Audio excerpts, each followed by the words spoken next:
Hai, saya Sabir Kaira. Pernah nggak sih kalian ngebayangin suatu kondisi negara yang serem banget gitu ya, kayaknya ya ditinggalin. Dan negara tersebut lah kesannya sih kayak emang nggak punya tujuan buat mensejahterakan rakyatnya. Bahkan mereka sebenarnya mau memanfaatkan rakyatnya atau rakyatnya dijadiin robot lah gitu ya untuk mensejahterakan kehidupan beberapa kelompok atau orang tertentu saja. Pernah ngebayangin negara seperti itu? Atau jangan-jangan apakah negara kita juga seperti itu? Oh enggak dong, negara kita Indonesia, NKRI harga mati gitu loh. Tapi mungkin ada sih negara-negara yang kita rasa seperti itu gitu kan. Walaupun sebenarnya kita juga cuma ngelihat di media aja sih, kita lihat di TV, di media sosial media segala macem. Kalau kita nggak tahu sih negaranya tuh kayak gimana. Sebagai contoh nih negara yang kayak gitu mungkin yang kita pikirin pertama kali adalah Korea Utara.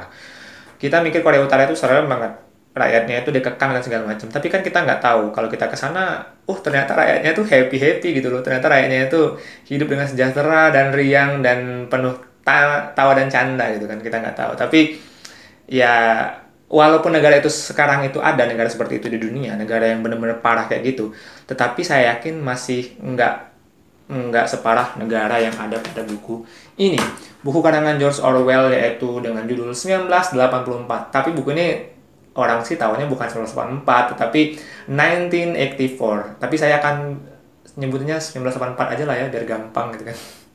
1984 ini merupakan sebuah buku fiksi yang dikarang oleh George Orwell dan pertama kali terbit pada tahun 1949. Jadi sekitar 70 tahun yang lalu terbitnya. Dan George Orwell sendiri sebenarnya seorang penulis yang terkenal banget. Dia punya dua buku yang terkenal banget. Yang pertama buku ini, yang kedua adalah buku Animal Farm. Dan dua-duanya buku itu membahas, ya intinya bukunya itu adalah buku fiksi yang membahas tentang tema-tema politik yang serem gitu, atau juga bisa disebut dengan distopia. Ada yang tahu distopia itu apaan? Saya, Bu. Jadi distopia itu adalah sebuah kondisi di mana suatu masyarakat itu yang tidak diinginkan lah, kondisi masyarakat atau komunitas yang tidak diinginkan, bahkan terkesan menakutkan bagi banyak orang. Jadi intinya orang nggak mau lah tinggal di tempat tersebut, di masyarakat atau negara tersebut gitu kan. Nah, kembali lagi ke buku 1984. Jadi buku 1984 ini sebenarnya menceritakan tentang kondisi suatu negara yang kondisinya menakutkan banget, di mana negara tersebut tidak memberikan kebebasan buat rakyatnya dan semua aktivitas dimata-matai. Sinting nggak? Dan orang-orang di sana itu beneran kayak robot hidupnya. Kerja buat pemerintah. Dan kalau mereka bikin sesuatu yang nggak disukai oleh pemerintah, mereka bisa dihukum bahkan tanpa proses peradilan. Jadi artinya mereka bisa diciduk kapanpun oleh pemerintah gitu kan. Ya kayak zaman kita, zaman-zaman dulu gitu kan. Dan mereka itu setelah ditangkap, diciduk, mereka bahkan disiksa dengan super duper kejam banget. Setega apa sih negara yang ada pada buku ini? Nah, itu yang mau saya bahas kali ini. Mari kita bahas selanjutnya gitu. Yang pertama, sebelum saya lanjut, jadi saya akan menyebutkan negara yang ada dalam buku ini sebagai negara A itu kan. Karena emang dia nggak ada nama negaranya, jadi saya akan sebutkan negara A. Jadi ketika saya menyebutkan negara A, artinya itu adalah negara yang ada dalam buku ini, bukan negara Amerika atau Afrika gitu. Jadi negara A. Nah, yang pertama, jadi negara A ini, semua rumah di negara A ini dipasang sebuah alat bernama teleskrim. Teleskrim itu jadi kayak sebuah alat penyadap, tapi dia ada TV-nya, ada layar TV-nya, ada kameranya, ada mikrofonnya. Jadi semua aktivitas orang-orang yang ada di rumah itu terpantau oleh pemerintah. Jadi sepanjang hari itu rumah kita tuh ada kameranya gitu kan, ada kameranya dan dia ngeliatin kita ngapain aja di dalam rumah. Dan kalau kita melakukan hal-hal yang mencurigakan, pemerintah bisa langsung menegur lewat alat itu, lewat si teleskrim itu. Ya bayangin, kita aja yang ngomongnya dibatasin aja kita udah protes. Bahkan teleskrim ini sering dipakai oleh pemerintah untuk beberapa hal tertentu. Misalnya, kalau ada rakyat yang bangun kesiangan, mereka dibangunin lewat teleskrim itu. Jadi, udah jam 6 harus bangun, mereka kesiangan, woi, bangun woi gitu kan, dibangun oleh mereka. Terus ada juga mereka kadang-kadang dipakai untuk nanyain kondisi. Kalau misalnya ada rakyat yang kelihatan agak lemes, agak sakit, mereka langsung ditanyain oleh teleskrim. Bagus juga sih ada yang nanya ini kalau lagi sakit gitu kan. Kemudian bahkan dipakai untuk senam online.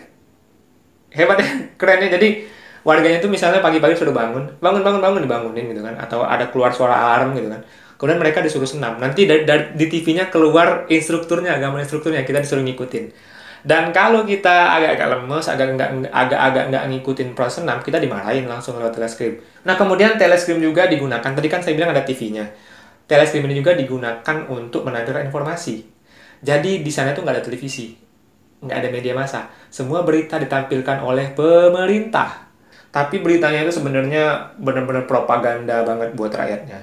Karena berita ini biasanya berisi tentang puji-pujian terhadap pemimpin mereka. Ya bagus terus. Kemudian selalu jelek-jelekin negara musuhnya, dan selalu jelek-jelekin orang-orang yang vokal dan menentang pemerintahan itu sendiri. Walaupun sebenarnya kalaupun ada orang yang menentang pemerintah, langsung lenyap sih. Tapi ya beritanya kan dinaik-naikin, biar orang-orang tuh menganggap hal-hal semacam itu tuh adalah hal-hal yang jelek gitu kan, nggak bagus. Seperti itu. Itu yang kedua. Yang ketiga, yang hebatnya, tadi kan saya udah bilang, di sana nggak ada media massa, nggak ada media-media, ya nggak ada, intinya nggak ada jurnalistik, dan semua berita itu dirilis oleh pemerintah. Tapi walaupun pemerintah yang rilis, nyatanya berita-berita itu yang saking banyaknya, pemerintah juga bisa merevisi berita tersebut. Sebagai contoh, pemerintah misalnya merilis sebuah angka produksi beras. Bulan lalu produksi beras kita 10 ton. Ternyata di bulan ini produksi beras hanya 9 ton. Yang mana kalau diumumkan kepada rakyat kan berarti bulan lalu 10 ton loh produksinya, sekarang 9 ton. Artinya kan penurunan. Rakyat, ternyata pemerintahnya ini benar-benar nggak mau kelihatan cacat di depan rakyatnya. Jadi mereka merevisi. Jadi narasinya seperti ini narasinya. Tahun ini produksi beras kita adalah 9 ton. Yang mana itu naik dari bulan lalu yang merupakan 8 ton. Padahal jelas-jelas bulan lalu adalah 10 ton. Jadi pemerintah pun merevisi berita-berita tersebut dengan tujuan apa? Dengan tujuan untuk menaikkan citra pemerintah, dan pemerintahnya itu benar-benar menjaga dan nggak mau banget sedikit pun terlihat cacat di depan rakyatnya. Jadi mereka selalu mengeluarkan narasi-narasi berita yang ya intinya bagus terus, pemerintah itu nggak ada cacat sedikit pun gitu kan. Nah, bahkan untuk mengatur media ini, mengatur berita ini, jadi kayak ada satu departemen sendiri. Jadi mungkin kalau Indonesia tuh ada kementerian yang tugasnya itu untuk merevisi berita. Kan berita tuh ada banyak tuh, dan itu merentet kemana-mana. Jadi ketika itu direvisi, semuanya harus revisi semua dong, harus konsisten. Jadi ada satu kementerian sendiri yang untuk mengatur kerjaan itu aja gitu kan. Dan terus emangnya nggak curiga tuh rakyatnya? Ya rakyat nggak curiga. Yang pertama kenapa? Yang pertama pemerintah itu memang nggak pernah ngasih berita itu kayak kita, kayak orang, nggak dikasih langsung ke rakyat. Jadi mereka nggak bisa akses. Mereka cuma bisa dikasih tahu lewat media radio yang telescreen tadi gitu kan. Sehingga kalaupun ada rakyat yang ngomongin pemerintah bohong loh, kemarin tuh nggak segitu kok angkanya, ya rakyat juga nggak punya bukti. Dan kalaupun mereka berani mengatakan itu, ya alamat wassalam. Dan yang keempat, yang kemudian ya tadi saya bilang, rakyat nggak berani bilang kalau berita yang dikeluarin pemerintah salah, ya karena takut diciduk. Yang kelima, kalian kalau ketahuan memikirkan tentang ibaratnya pemberontakan atau hal-hal yang menentang pemerintah, baru mikirin aja tapi ketahuan gitu kan, ditangkap dan diciduk, dipenjara, disiksa, dan dibuat insaf gitu kan. Jadi jangan pernah mikir untuk ngomong ke orang gitu kan. Kita punya pikirannya kalau ketahuan kita bakalan disiksa, apalagi kita sampai ngomong ke orang lain, gua kayaknya enak sama pemerintahan sekarang gitu kan, udah selesai, ditangkap. Apalagi kalau kita mau menggerakkan orang lain buat organisasi untuk menentang pemerintah, tambah lagi disiksa. Karena sampai saat itu pun memang nggak ada yang berhasil, ujung-ujungnya gagal semua gitu. Nah, yang keenam, jadi di negara ini poster presidennya di mana-mana narsis, berarti presidennya. Walaupun saya terus terang Indonesia ini negara yang pemimpinnya juga narsis sih sebenarnya. Walaupun bukan presiden, yang narsis tuh malahan kebanyakan ya pemimpin wilayahnya masing-masing, ya wali kota, bupati, gubernur gitu kan. Nah, sama di sini poster presiden itu di mana-mana, jadi kata cerita buku ini. Tetapi orang-orang itu nggak pernah ngelihat presidennya sama sekali secara langsung gitu. Bahkan udah 20 tahunan posternya tuh sama itu aja foto presidennya. Ya minimal kelihatan tua lah gitu kan, kelihatan tua atau kelihatan peot gitu kan. Jadi mereka nggak mau, mereka tetap pakai foto presidennya yang masih gagah perkasa. Dan ini sebenarnya tujuannya adalah karena presiden kan simbol negara. Jadi pemerintah tidak mau simbol negara itu terlihat cacat. Mereka maunya simbol negara terlihat garang, terlihat tegas, terlihat kuat, terlihat kokoh gitu kan. Jadi mereka tetap masang foto mereka yang waktu masih gagah. Yang walaupun karena tadi rakyatnya nggak pernah ketemu sama presiden, ini pun diragukan. Sebenarnya presiden ini sebenarnya ada apa enggak sih? Orangnya benar ada apa enggak sih? Apa hanya sekedar simbol negara yang memang digunakan agar orang-orang itu segan dengan pemerintahan? Jadi pemerintahannya itu penuh dengan misteri gitu kan. Dari berita presiden, misterinya parah lah gitu. Gitu. Nah kemudian yang ketujuh, ya jelas nggak ada pemilu atau pemilihan dewan-dewan gitu. Jadi mereka nggak pusing lah pilkada-pilkada yang ngeluarin dana tuh nggak pusing. Tapi ya negaranya kayak gitu. Nah yang kedelapan, jadi jadi salah satu cara negara itu mencegah orang-orang berpikir kritis kan adalah dengan menghambat ilmu pengetahuannya. Itu juga yang dilakukan oleh negara ini. Jadi negara ini ibaratnya membatasi banget buku yang beredar. Jadi buku-buku yang beredar itu benar-benar buku-buku yang ibaratnya cuman sekedar bacaan biasa aja sih. Buku-buku yang ibaratnya ada materi-materi yang berpeluang untuk menjadikan seseorang pintar dan kritis, ya nggak boleh beredar gitu. Ya artinya kan orang-orang kalau ketika dia baca buku, dia semakin pintar, dia semakin kritis, dia semakin vokal, dan dia punya tujuan hidup yang lebih jauh lagi daripada hanya sekedar makan tidur aja gitu kan. Dan pemerintah mematikan itu. Ya sama lah seperti zamannya Nazi, waktu Hitler menjadi pemimpin Jerman. Ya kita kan udah tahu nih cerita-ceritanya di zaman itu buku-buku itu banyak dimusnahkan bahkan dibakar. Kayak gitu. Bahkan di negara kita pun di zaman-zaman dulu tuh banyak sih buku-buku yang memang dibatasi peredarannya. Buku-buku yang memang terkait dengan sesuatu yang ditakutkan oleh pemerintah. Nah maka dari itu, kita kan sekarang udah hidup di zaman yang udah jauh lebih baik. Kita dikasih kebebasan untuk baca buku, untuk menuntut ilmu. Ya, maka dari itu, kalian yang sudah hidup di zaman ini, ya jangan nggak baca buku dong. Ini kan penting buat kita, buat bikin kita jadi pinter dan semakin semakin pinter, gitu kan. Itu yang ke-8, jadi mereka membatasi buku. Kemudian yang 9, ini yang bagus nih. Kebutuhan pokoknya ternyata disediakan oleh pemerintah loh. Jadi masyarakat di sana nggak ada warung, nggak ada toko-toko supermarket. Mereka beras disediain semua oleh pemerintah. Beras, lauk pauk, segala macam minuman disediain oleh pemerintah. Kopi, rokok disediain. Enak nggak? Mau lah kalau gitu. Tetapi mereka kerja nggak digaji. Mereka ya gajinya itu dari itu dianggap pemerintah tuh udah bayar kamu kerja gitu kan. Jadi mereka nggak digaji. Yang artinya kalau mereka naik pangkat, naik jabatan, ya paling-paling mereka diberikan fasilitas yang lebih baik lagi, gitu aja. Kalau mereka jabatannya tinggi, rumah mereka lebih bagus. Rumah pun disediakan pemerintah loh, bukan rumah beli sendiri gitu kan. Jadi semua aset itu punya pemerintah, gitu. Jadi kamu maunya yang gimana? Yang dibayar pemerintah apa yang digaji biasa aja? Kalau saya sih mendingan digaji. Kalau kita digaji kan kita semaunya beli. Kita membeli beras yang premium, yang standar, yang di bawah terserah gitu kan. Kalau mau hemat yang bawah aja gitu kan. Terus kita mau beli lauk pauk yang kayak gimana terserah kita. Jadi kita memiliki kebebasan. Nah, kemudian yang ke-10, jadi negara ini selalu ngomong bahwa negara kita ini dalam kondisi perang. Di beritanya itu selalu muncul setiap hari dibilangin perang. Dan mereka itu juga selalu mengasih gambaran ibaratnya lawan-lawan perang mereka itu selalu dijelek-jelekin dengan sangat-sangat masif. Jadi kayak negara Jerman. Jadi kita tahu kan kalau di negara Jerman saat Nazi dulu itu yang saya tonton di film, salah satu film gitu kan. Jadi bahkan anak-anak kecil di sana itu berpikirnya bahwa bangsa Yahudi itu adalah bukan manusia.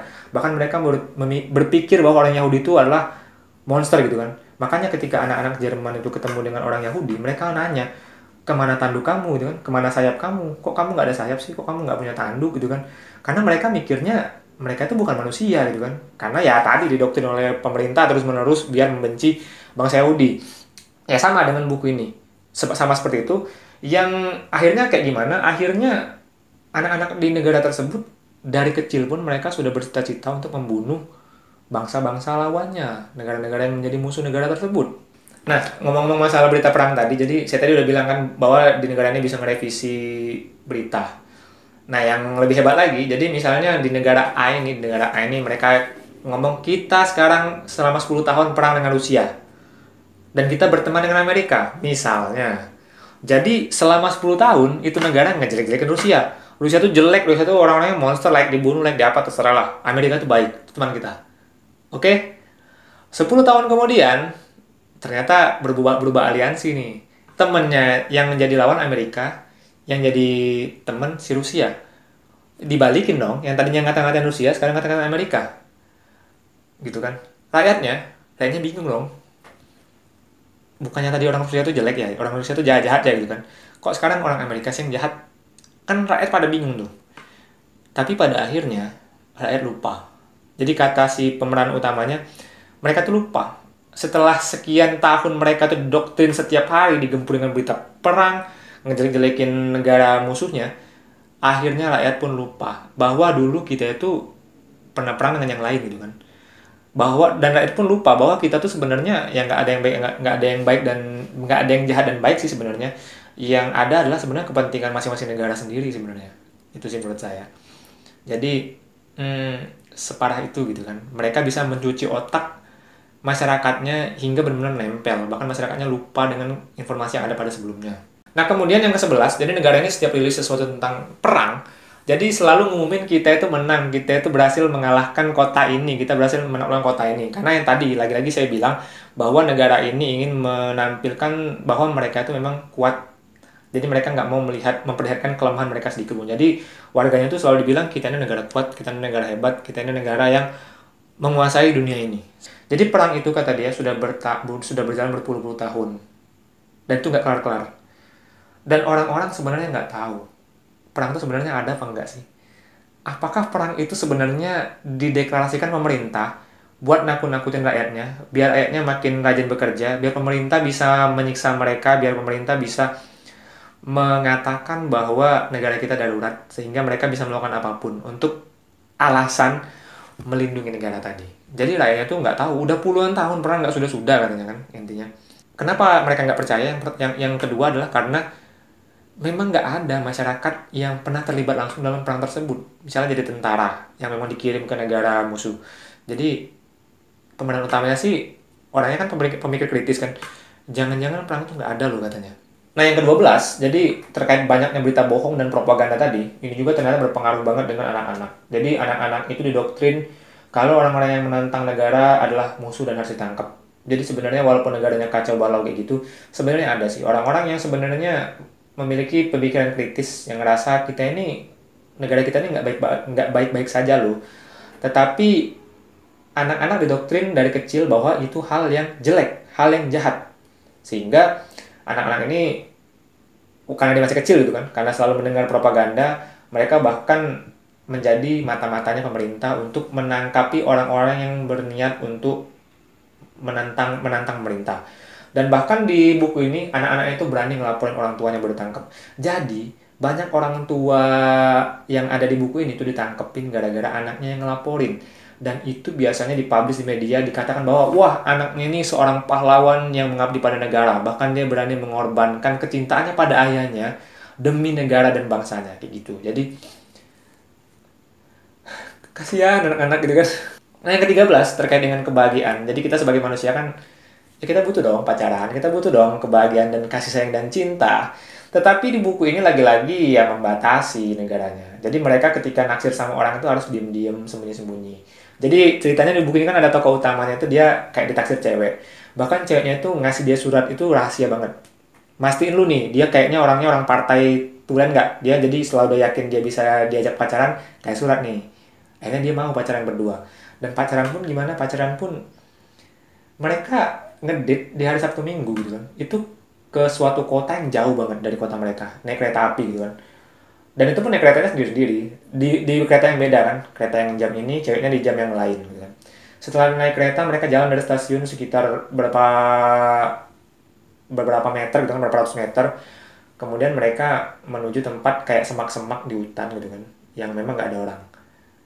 Pacarannya di semak-semak gitu kan. Ya, iya emang bukan niatnya mau mesum gitu kan. Memang niatnya karena cuma di situ kita aman. Kalau nggak di situ kita lihat orang lewat, kita ditangkap. Jadi mereka pacaran di situ, ya udah nggak ketahuan gitu kan. Akhirnya mereka selalu mengulangi hal-hal tersebut. Kalau nikah gimana? Nikah nggak kepikiran karena daripada ditangkap ya udah mending jalanin aja hubungan seperti ini. Yang penting kita happy gitu kan. Nah yang terakhir terkait hukuman. Jadi ya peraturan sebanyak itu sebenarnya emang nggak akan ditakuti rakyat kalau memang tidak ada hukuman yang keras dan mengerikan. Dan negara ini jelas mengerti itu, jadi mereka memberikan hukuman yang sangat mengerikan bagi rakyatnya yang memang membangkang dengan pemerintah. Jadi hukuman yang dijatuhi kepada tahanan itu sebenarnya memang dirancang bukan untuk menyiksa fisik, tujuan akhirnya gitu kan. tetapi mereka bertujuan untuk menyiksa mental atau psikis orang-orang yang ada di tahanan tersebut.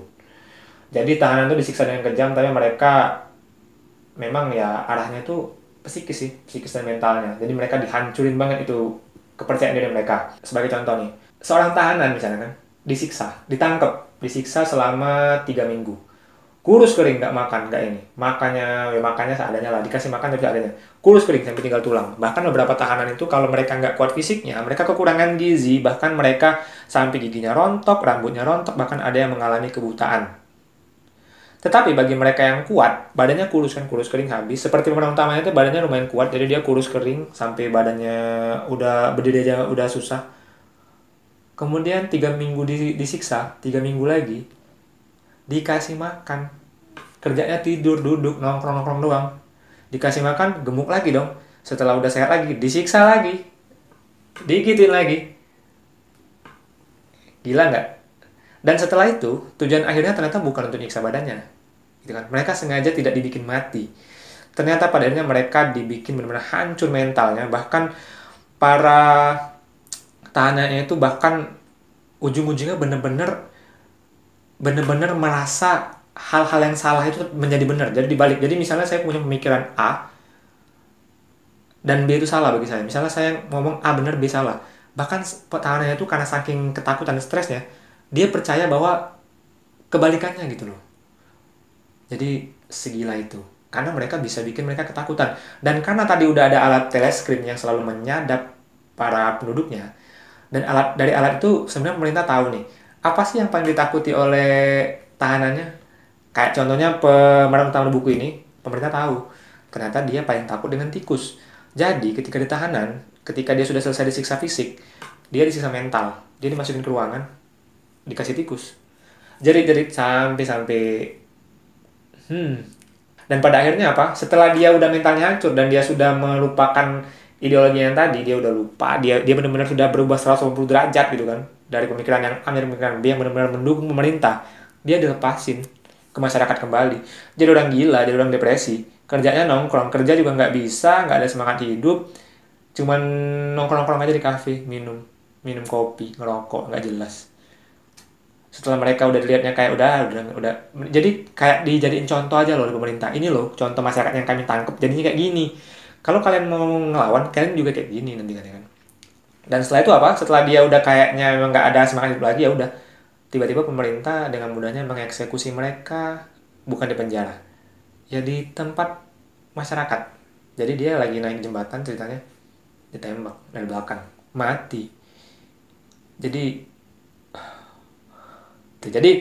itulah dia sebuah negara yang sangat mengerikan dari cerita 1944. Dan ini wajar sih menurut saya kenapa buku ini benar-benar mempengaruhi banyak orang banget di tahun itu, di mana tahun itulah tahun di mana Perang Dunia Kedua baru usai, dan sehingga orang-orang pun trauma bakalan jadi kayak gini negaranya. Ya saya juga aja ngeri sih kalau belum terjadi gitu kan. Nah itulah dia pembahasan tentang negara distopia yang ada pada buku 1944. Dan kalau kamu memang suka dengan pembahasan ini, silakan like. Kalau nggak suka, silakan dislike. Semoga saya bisa menampilkan video yang lebih baik lagi ke depannya, review-review tentang sejarah, pengetahuan yang lain lebih baik lagi. Akhir kata saya ucapkan terima kasih.